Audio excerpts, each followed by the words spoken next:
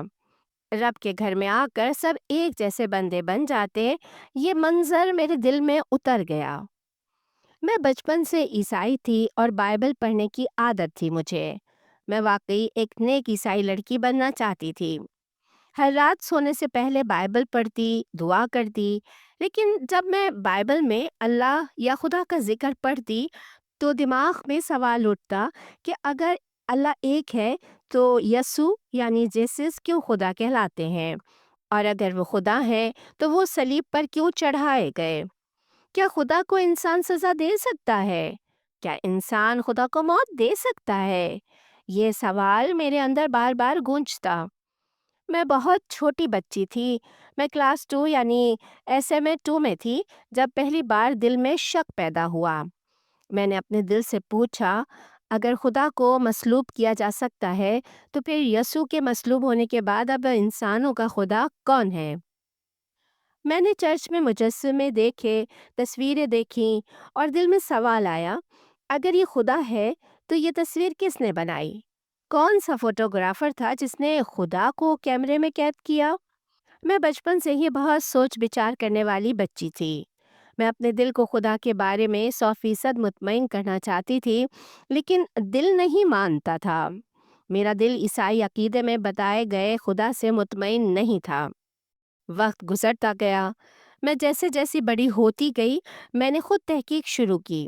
Internet پر، YouTube پر اسلامی videos دیکھنے لگی۔ قرآن کا ترجمہ پڑھنے کی اجازت مانگی۔ میں نے صرف ترجمہ پڑھا، عربی نہیں پڑھ سکتی تھی، اور مجھے حیرت ہوئی کہ قرآن میں کئی باتیں بائبل جیسی ہی ہیں، خاص طور پر انبیاء کے بارے میں بتائے گئے قصے۔ میں نے دیکھا اسلام اور عیسائیت میں کچھ باتیں مشترک ہیں، لیکن اسلام میں وہ وضاحت اور منطق ہے جو میرے دل کو مطمئن کرتی تھی۔ میں نے کئی بار تلاوت سنی، خاص طور پہ سورہ فاتحہ، اور میرا دل جیسے تھم جاتا۔ میں کچھ سوچے سمجھے بغیر رو دیتی۔ میں نے بار بار وہی تلاوت سنی اور میں خود سے کہتی، یہ آواز دل کے اندر اترتی ہے۔ آہستہ آہستہ میرا دل بدلنے لگا۔ اسلامی نعتیں، قرآن کی آواز، یہ سب میرے دل کو سکون دیتے۔ میں نے چاہا کہ اسلام قبول کروں، مگر ڈر لگتا تھا، خاندان سے، دوستوں سے، چرچ والوں سے۔ میں سوچتی، اگر میں مسلمان بن گئی تو سب مجھے چھوڑ دیں گے۔ پھر میں نے عیسائیت میں ہی خدا کو دوبارہ تلاش کرنا شروع کر دیا۔ میں دوبارہ چرچ جانے لگی، ریاستی نوجوان گروپ میں شامل ہوئی، چرچ میں خدمت بھی کرتی تھی، ہر اتوار عبادت میں جاتی، چرچ کے لیے مقدس گانے گاتی، دعائیں کرتی۔ لیکن واپس آ کر دل خالی رہتا، ایسا لگتا جیسے کوئی کمی ہے، کوئی خلا ہے۔ میں بائبل بھی پڑھتی، مگر وہ سکون نہیں ملتا تھا۔ میں جتنا عیسائیت میں دل لگانے کی کوشش کرتی، اتنی ہی ناکامی ملتی۔ ایک دن ایک دوست نے کہا، اگر تم جاننا چاہتی ہو کہ اسلام سچ ہے یا نہیں تو یہ دعا پڑھو، لا حول ولا قوت الا باللہ، یہ دل کو سکون دیتی ہے۔ میں نے یہ پڑھنا شروع کیا اور واقعی دل پرسکون ہونے لگا۔ میں نے خدا سے دعا کی، اے اللہ، اگر اسلام سچا ہے تو تو مجھے ہدایت دے، مجھے راستہ دکھا، مجھے اپنی طرف بلا لے۔ میں نے کہا، اگر یہ تیرا دین سچا ہے تو چاہے 2 سال لگیں یا 3، مجھے مسلمان بنا دے۔ اور اللہ نے میری دعا قبول کر لی۔ سن 2012 میں میری مسلمان دوست ویرا کے ذریعے اللہ نے مجھے ہدایت دی۔ میں نے خود اپنے دل سے فیصلہ کیا، اب میں اسلام قبول کروں گی۔ جب میں نے اپنی ماں کو بتایا، وہ چونک گئیں اور رو پڑیں۔ وہ کہنے لگیں، تم اب میری بیٹی نہیں رہیں۔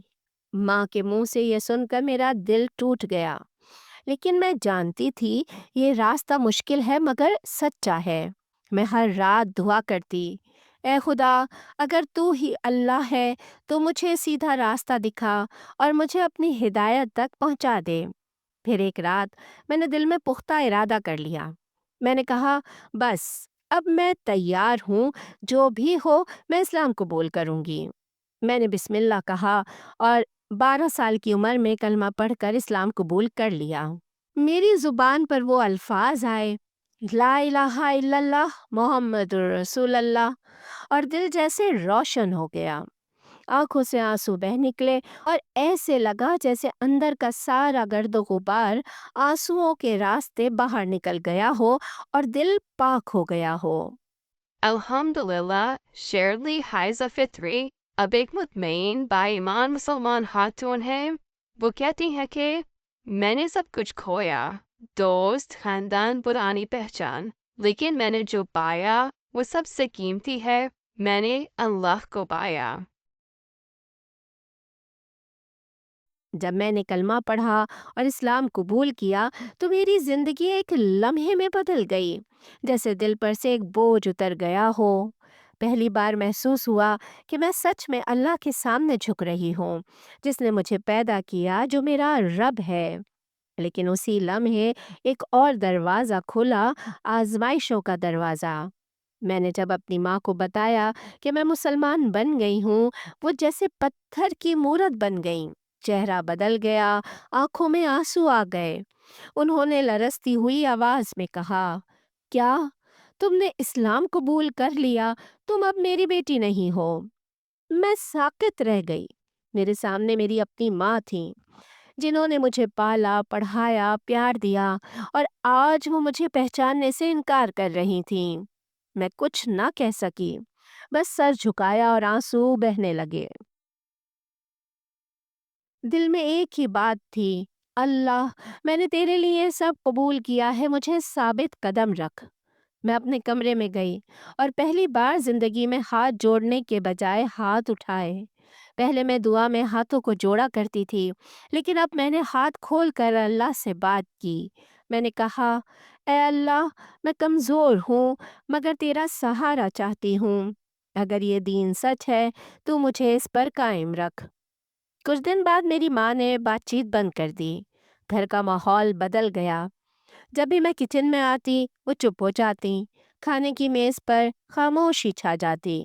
میں گھر میں موجود تھی مگر جیسے کوئی اجنبی۔ میری بہن نے میرا ساتھ دیا، وہی پہلی تھی جس نے میرا حوصلہ بڑھایا۔ وہ کہنے لگی، ڈرو مت، اگر تم نے حق کو پہچان لیا ہے تو بس اللہ پر بھروسہ کرو۔ پھر جب میں نے حجاب پہننے کا فیصلہ کیا، پہلی بار جب میں نے سر پر دوپٹہ اوڑھا تو آئینے میں خود کو دیکھا، لگا جیسے میں پہلی بار اپنی اصل پہچان میں آئی ہوں۔ دل سے بے اختیار نکلا، الحمدللہ۔ لیکن جب میں باہر نکلی تو پڑوس کے لوگ حیرت سے دیکھنے لگے۔ کچھ نے باتیں کی، کچھ نے مذاق اڑایا، کچھ نے کہا، شیرلی تمہیں کیا ہو گیا ہے؟ تم تو پہلے بہت خوش رہتی تھی، اب یہ پردہ کیوں؟ میں مسکرا کر کہتی، اب میں پہلے سے زیادہ خوش ہوں، کیونکہ اب مجھے معلوم ہے کہ میں کس کے لیے جی رہی ہوں۔ پھر میرے دوست بھی بدلنے لگے۔ چرچ کی لڑکیاں جو کبھی میرا ساتھ نہیں چھوڑتی تھیں، اب مجھ سے نظریں چرانے لگیں۔ کسی نے کہا میں نے دھوکہ دیا، میں چرچ کی غدار ہوں۔ کسی نے کہا میں پاگل ہو گئی ہوں۔ لیکن میں نے اپنے دل میں کہا، میں نے تمہیں نہیں چھوڑا، میں نے صرف اللہ کو چنا ہے۔ اسلام قبول کرنے کے بعد میں 5 سال تک اسی گھر میں ماں اور بہن بھائیوں کے ساتھ رہی، مگر ایسے جیسے کہ کوئی اجنبی کرایہ دار۔ میں ہر رات اللہ سے بات کرتی، بہت زیادہ نہیں، تھوڑے الفاظ میں مگر دل سے نکلنے والے، یا اللہ مجھے صبر دے، مجھے ہدایت پر قائم رکھ۔ شروع میں نماز پڑھنا آسان نہیں تھا، تلفظ مشکل لگتا، رکوع اور سجدے کے طریقے سمجھنے میں مجھے کافی وقت لگا، لیکن ہر سجدے کے ساتھ دل نرم ہوتا گیا۔ مجھے لگتا جیسے میں سجدے میں نہیں بلکہ اللہ کی گود میں ہوں۔ میں نے قرآن پڑھنا شروع کیا، پہلے ترجمے سے، پھر آہستہ آہستہ عربی سے۔ ہر لفظ جیسے دل میں اترتا گیا۔ جب میں نے پہلی بار سورہ فاتحہ دل سے پڑھی، میری آنکھوں سے خود بخود آنسو بہہ نکلے۔ میں نے کہا، یہ وہ کلام ہے جس کی آواز نے مجھے اسلام تک پہنچایا۔